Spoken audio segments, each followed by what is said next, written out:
अरीबा अंदर से पूरे तरीके से ख़त्म हो चुकी है, लेकिन पता नहीं क्या कीड़ा है जो उसकी जान नहीं छोड़ा और उसको बार-बार मजबूर कर रहा है कि वो इस किस्म की हरकतें करे। बहरहाल वो काफ़ी ज़्यादा खुद परेशान है कि आखिर वो क्या करे, कहाँ जाए, कहाँ रहे और क्या ना करे।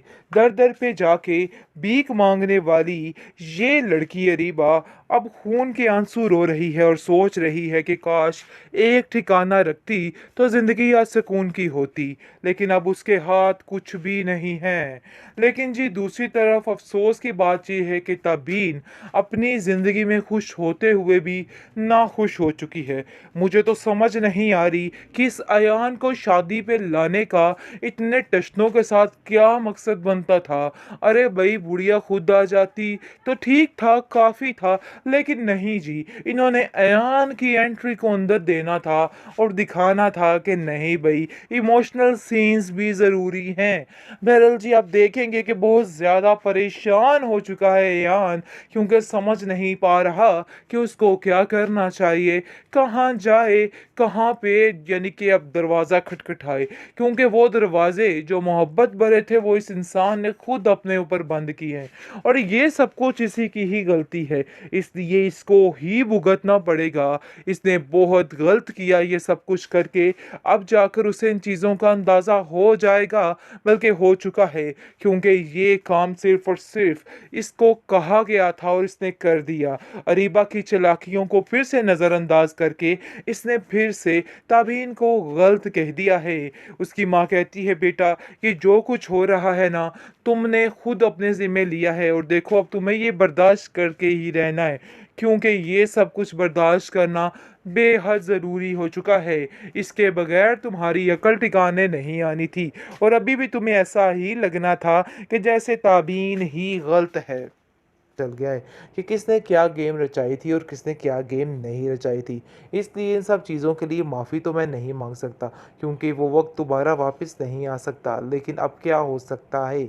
वाकई आप देखेंगे कि तबीन कहती है अब कुछ नहीं हो सकता। इस अरीबा ने भी हर चीज़ को तबाह बर्बाद करके रख दिया है, लेकिन वो ये नहीं जानती कि जिसने इसकी ज़िंदगी को तबाही की तरफ लाया है वो अपनी ज़िंदगी को किस तरीके से झेल रही है, क्योंकि उसका बहुत ही बुरा हाल हो चुका है और वो चीख चीख कर खुद ही चिल्ला चिल्ला कर ख़त्म हो जाएगी। उसके पास और कोई ऑप्शन नहीं रहेगा, क्योंकि और उसके पास तो कोई साथ रह ही नहीं गया है। जैसे ही वो अपनी माँ को कॉल करती है वो साफ साफ बंद कर देती है और कहती है अरे भाई मैं शादी की तैयारियों में मसरूफ़ और मुझे इधर कॉल मत करना। दूसरी तरफ अयान ने भी उसको घर से बाहर निकाल दिया है और कहा है कि तुम मुझे आइंदा कभी भी नज़र ना आओ। लेकिन जी आप देखेंगे कि अयान बात कर देता है अपनी मानी से और कहता है कि इस तरीके से अरीबा ने हमारे यहाँ चोरियाँ की थी, जिसकी वजह से रीबा को हमने घर से निकाल दिया। तबीन काफ़ी परेशान होती है और सोचती है कि आखिर अरीबा न जाने किधर होगी, क्योंकि जब तक वो यहाँ लोगों के घर में थी उसको काफ़ी तसल्ली थी, लेकिन अब वो उसके लिए काफ़ी ज़्यादा परेशान है और सोचती है कि आखिर वो गई तो गई कहाँ। उसके पास भी कोई ठिकाना नहीं रहा, क्योंकि बार बार उसको अपने माजी की जश्तियाँ याद आ रही हैं और वो सोच सोच के काफ़ी ज़्यादा परेशान हो रही है कि आखिर उसने क्या कर दिया। अपने हाथों से ही अपने पाँव पे कुल्हाड़ी मार के रखती है, लेकिन अब उसके पास कुछ भी नहीं हो सकता है। अब उसको सिर्फ़ और सिर्फ़ अपने किए की सज़ा मिलेगी और सबसे माफ़ियाँ तलाफ़ियाँ मिलेंगी। इसके अलावा और वो कुछ भी नहीं कर पाएगी, क्योंकि उसके पास कोई ऑप्शन बाकी नहीं बचा है। इसलिए जी आप देखेंगे कि बहुत जल्द वो मरने से पहले तबीन से माफ़ी माँगने की इल्तिजा करेगी कि मैं उससे माफ़ी माँगना चाहती हूँ और उसको बताना चाहती हूँ कि जो कुछ भी हुआ उसके लिए वो उसको माफ़ कर दे, क्योंकि उसने बहुत ज़्यादा गलत किया है उसके साथ। ड्रामा सीरियल कठपुतली काफ़ी ज़्यादा इंटरेस्टिंग मोड पे आ चुका है नाज़रीन। जैसा कि आपने देखा कि हरीबा जो है हालो बेहाल हो चुकी है। उसको कुछ समझ नहीं आ रही, कभी कहीं जाके मदद मांग रही थी और कभी कहीं जाके, यानी कि मतलब दर बदर की ठोकरें खा रही थी। लेकिन जी होशो हवास खो बैठती है, जिसकी वजह से उसका बीच राह में एक्सीडेंट हो जाता है। जी एक्सीडेंट भी ऐसा वैसा नहीं, काफ़ी ज़्यादा गहरा किस्म का सदमा लगा होता है उसको और ये साफ नज़र आ रहा होता है। लेकिन जी आप देखेंगे कि बहुत जल्द ये सारा किस्सा इसका तमाम होने वाला है, क्योंकि उसने जो कुछ करना था सो कर लिया। अब मज़ीद ऐसा कुछ भी नहीं होने वाला है। यानी कि मतलब तबीन के साथ जो कुछ भी इसने करना था अब कर लिया।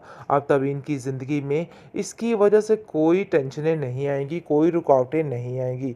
ये अपनी ज़िंदगी में खुशबाश रहेगी और सारा मामला ठीक हो जाएगा। आप देखेंगे दूसरी तरफ अयान जो है वो काफ़ी ज़्यादा परेशान है और माफ़ी-तलाफ़ी कर रहा है ताबीन से और कहता है कि मुझे सब पता चल चुका है कि मैंने ही गलत किया था और मुझे अब इस चीज़ का अंदाज़ा हो चुका है, लेकिन मेरे पास इस चीज़ के अल्फ़ाज़ नहीं है कि आखिर मैं क्या करूँ और क्या ना करूँ। जिस पर ताबीन उसको कहती है कि अब इस बातों को लेके पछताने का तो कोई फ़ायदा ही नहीं बनता, इसलिए बेहतर यही है कि इन सारी फ़ज़ूल बातों को लेके दोबारा कोई भी ऐसी बात मत दोहराइए जिससे कोई मसला हो। खैर आप देखेंगे कि तबीन काफ़ी परेशान नज़र आ रही है और ये परेशानी सबको दिखाई दे रही है। तबीन का बाप तबीन से पूछता है कि आखिर ऐसा क्या मसला हो गया कि तुम्हारी परेशानी दिन ब दिन बढ़ती जा रही है। देखो इस तरह की परेशानी तुम्हारे लिए बहुत ज़्यादा परेशान कुन साबित हो सकती है और तुम्हारा काफ़ी ज़्यादा मसला भी बन सकता है। इसलिए अपने चेहरे को फ्रेश करो और इस तरह का रवैया रखने की बजाय अपने चेहरे पर थोड़ा खिलाओ लाओ और तुम देखो क्या हो रहा है और क्या नहीं। लेकिन जब देखेंगे तब इनकी पुप्पो जो है वो उसको काफ़ी हौसला दे रही है और कह रही है कि इस तरह तो सबको पता चल रहा है कि तुम वाक़ई में बहुत उदास और परेशान हो। इसलिए इन बातों को करने का कोई फ़ायदा नहीं है और अपने आप को ठीक रखने की कोशिश करो। बहरहाल रेयान जो है वो सारा कुछ बता देता है तब इनको कि मुझे इन सब चीज़ों का पता चल गया है कि किसने क्या गेम रचाई थी और किसने क्या गेम नहीं रचाई थी। इसलिए इन सब चीज़ों के लिए माफ़ी तो मैं नहीं माँग सकता क्योंकि वो वक़्त दोबारा वापस नहीं आ सकता। लेकिन अब क्या हो सकता है? वाक़ई आप देखेंगे कि तबीन कहती है अब कुछ नहीं हो सकता। इस अरीबा ने भी हर चीज़ को तबाह-बर्बाद करके रख दिया है। लेकिन वो ये नहीं जानती कि जिसने इसकी ज़िंदगी को तबाही की तरफ लाया है, वो अपनी ज़िंदगी को किस तरीके से झेल रही है। क्योंकि उसका बहुत ही बुरा हाल हो चुका है और वो चीख-चीख कर खुद ही चिल्ला-चिल्ला कर ख़त्म हो जाएगी। उसके पास और कोई ऑप्शन नहीं रहेगा क्योंकि और उसके पास तो कोई साथ रह ही नहीं गया है। जैसे ही वो अपनी माँ को कॉल करती है, वो साफ-साफ बंद कर देती है और कहती है, "अरे भई मैं शादी की तैयारियों में मसरूफ़ हूँ और मुझे इधर कॉल मत करना।" दूसरी तरफ अयान ने भी उसको घर से बाहर निकाल दिया है और कहा है कि तुम मुझे आइंदा कभी भी नज़र ना आओ।